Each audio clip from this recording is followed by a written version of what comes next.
kind of, just get beyond what happened last time out? I mean, it's rough still. It's rough thinking about that because, I mean, that was such a big opportunity. If I win that fight, I've talked a lot of trash leading up to that fight, obviously, too. But if I win that fight, the way he wanted, I'm an overnight superstar.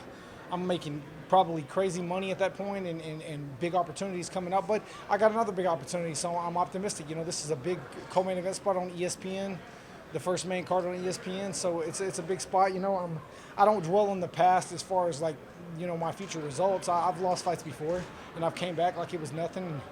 I lost an Ultimate Fighter. I lost to Beneil Dariush a few years ago, and I've had really good streaks since then. That's people who take a loss and get messed up over that is just mentally weak, in my opinion. I know what a student of the game you are, so I kind of wonder what lessons you took out of that. I mean, was it just tactical, or was it something mental? Because you said, I mean, there was a lot of trash talk. That was a really tense week and a tense fight. So when you look back, was it a tactical error that you made in the cage, or was it something with the mentality of the whole fight? It was for sure tactical. Like, I saw a lot of people, even some of the commentators, they were like, oh, well, Vick looks nervous in this fight. I mean, I wasn't nervous at all. Honestly, I think that's becoming a problem for me, is I'm not nervous. I don't know how to be nervous at this point in my career, to be honest with you. Because my whole career has been in the UFC. I was only 4-0 when I got in the UFC, and I'd only been pro for about 7-8 months when I got in the Ultimate Fighter. So it was tactical. I let my back get too close to the cage, and I didn't have anywhere to circle out to, and it was more of what he did right than what I did wrong, with the exception of me, obviously being too close to the cage, and, I didn't change anything. I went and made those adjustments as best I could, but I didn't change anything besides that. And then I wonder, when you got this offer, I mean, I know you always kind of felt like maybe you weren't getting the respect you deserve, but to be coming off a loss, to get a matchup with a high-profile guy, for it to be in a high-profile card on ESPN, did it feel good? Did it feel like maybe, hey, the company's still showing some faith in me? For sure. And I talked to Sean Shelby, after my loss, and he was like, he's like, it happens to everybody, James. He's like, just, shake it off. We'll get you a matchup when we can, a good matchup. And it's a privilege, honor to be fighting on ESPN. I grew up watching Friday night fights since I was a kid, and to get the opportunity to fight on this, and Felder's not ranked above me, but with the exception of, I'm probably not going to get anyone ranked above me for this fight, maybe even the next. So I can't ask for a better name value. He brings name value to the bout, so it's really a privilege for me to be in this position for sure. The last thing for me, I mean, I think a lot of people are looking at this on paper and saying, well, this could be a really, really fun fight. But, I mean, are you approaching it that way, or do you feel like, hey, man, I got to fight smart. I can't worry about coming in and putting on a show or being entertaining or what have you? I mean, I think it's going to be entertaining regardless of my strategy or his, to be honest with you, because we both want to win. We're both hungry, coming off losses, and we're both strikers, and we both have decent ground games and everything. And, I mean, I feel like I have a big edge on the ground, but, I mean, his takedown defense and his get-up abilities are good enough that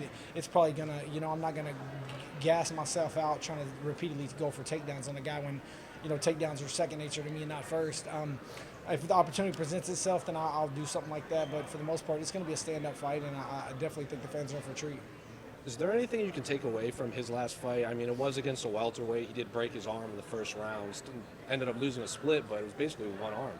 Yeah, basically. I mean, nothing to take away. Just how tough he is. I knew he was tough, and I mean, he's known to be a warrior. Obviously, I didn't even study that fight really. I watched it a couple times, basically just the first round, because, I mean, what do you expect when someone has one arm? And I mean, that was impressive of him to even get a split decision loss with one arm for 2 rounds.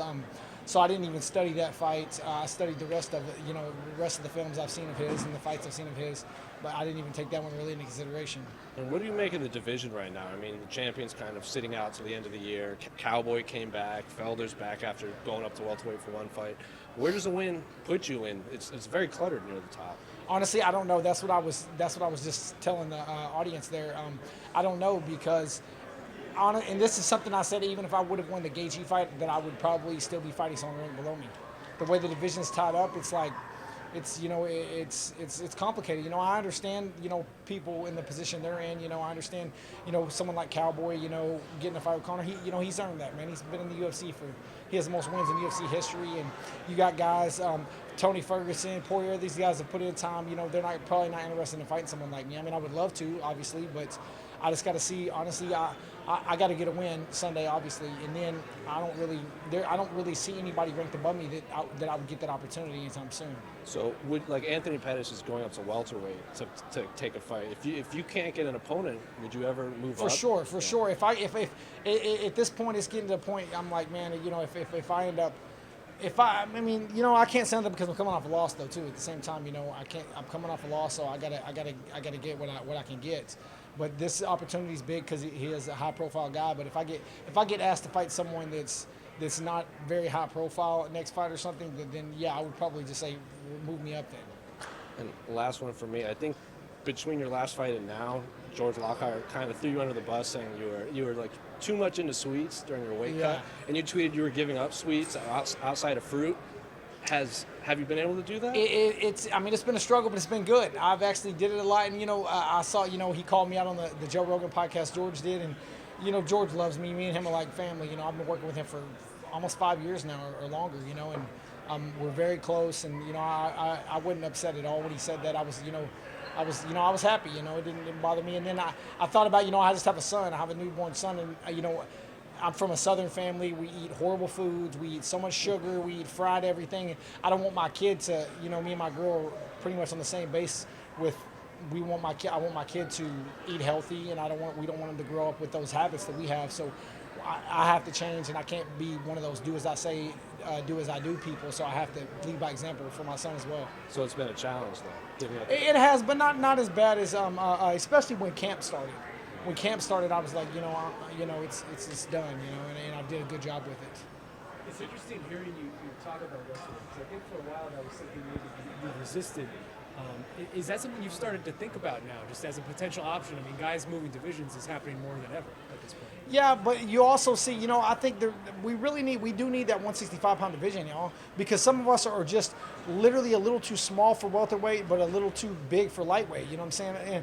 And I get it. You know, there's but it would be a 10-pound difference for me weighing in. You know, the thing is, you see a lot of guys moving up, but you also see a lot of guys move down, like Cowboy and Yancey Maderson. They realized when they got to that top echelon of people that 10, 15, 20-pound weight difference means everything. They realize it. It's hard for people. My whole career, people's like, oh well, because you're so tall, you know, you need to move up, this and that. But it's hard to tell someone to move up when they've never missed weight one time and they've never even followed the program. They've always cheated at half the time anyway. And I've still made weight. You know what I'm saying? So it's hard to tell. You know, it's not getting easier as I get older. I'll acknowledge that. You know, and I definitely don't think if with the 155, I don't have more than another year and a half to 2 years to be here for sure.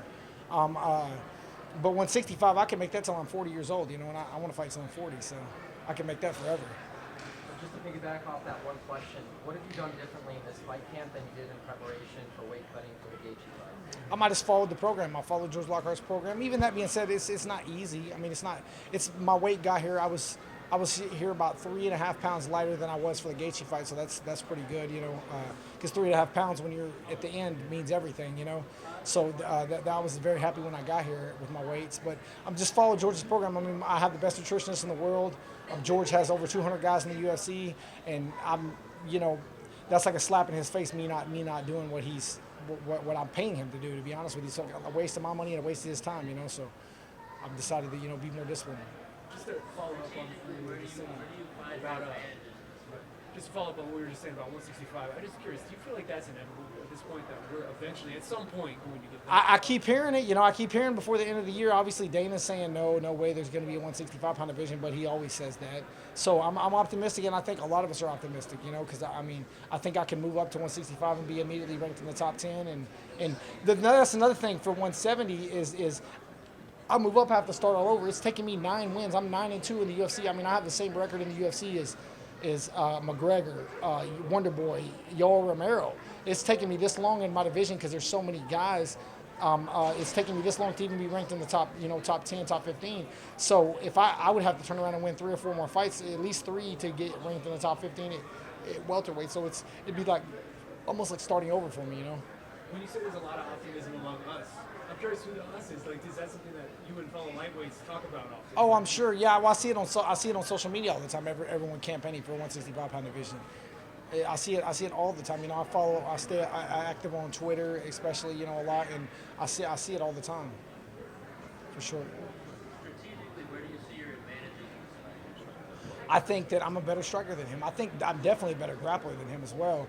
But I mean, we're probably not going to be going to the ground. I think that, you know, I did an interview with, who was it the other day? I think MMA Junkie maybe, and they were asking me about getting the knockout loss and everything. I said, you know what? Anytime I lose, it's probably going to be by knockout because unless you get the highest of level wrestler that can hold me down, I'm not going to accept losing the decision. I feel like he's been outpointed multiple times. All of his fights have been lost by decision. Now you can look at it as, oh, he's got a tough chin and he's hard to finish, or you can look at it like he didn't turn it up and do what he had to do to take that risk to get that win. You know, so I'm not going to lose the decision. So I feel like I can win this fight, knockout, submission, or decision. I feel like the only way he has to win this fight is a big shot like Gaethje landed is by knockout. So, because of that, are you looking to be more on the outside, middle range, inside range? Well, I'm always, I'm an outside fighter. I'm a counter fighter. I am who I am. So I'm always fighting. I'm always looking to be on the outside, and the goal is to hit, not get hit. But I know if I have to bite down that mouthpiece, I'm game for that. I've always been game for that. And we get inside the clinch. Both of us are probably going to be throwing knees and elbows and stuff as well. So, I'm sure I'm going to try to keep it on the outside. I'm sure he's going to obviously try to get inside. So it's probably going to be a mixture of both. James, is the shaved head, is that the look going forward, or? Okay, well here's the thing. So I'm getting thin on top, and after the Gaethje fight, I was getting so much backlash anyway because I talked so much crap. So I went home the next day and I was like, I'm done. I shaved it. I was like, I'm not gonna be that dude trying to hold on to his hair. So I'm done. And see, I eased him into it. See, right now I'm just doing the bare metal razor part, Right. or the metal the electronic one. Right. Then I'm gonna slowly go with the actual razor. I'm easing them into it a little bit of time. Thank you. Thank you. Well, I didn't choose this life; it chose me. But hey, you got to go with it. Hey, I'm not going to be that dude trying to hold on to his hair. Thanks, guys. Thank you, guys. One more stop here before we say. Okay. Come over back.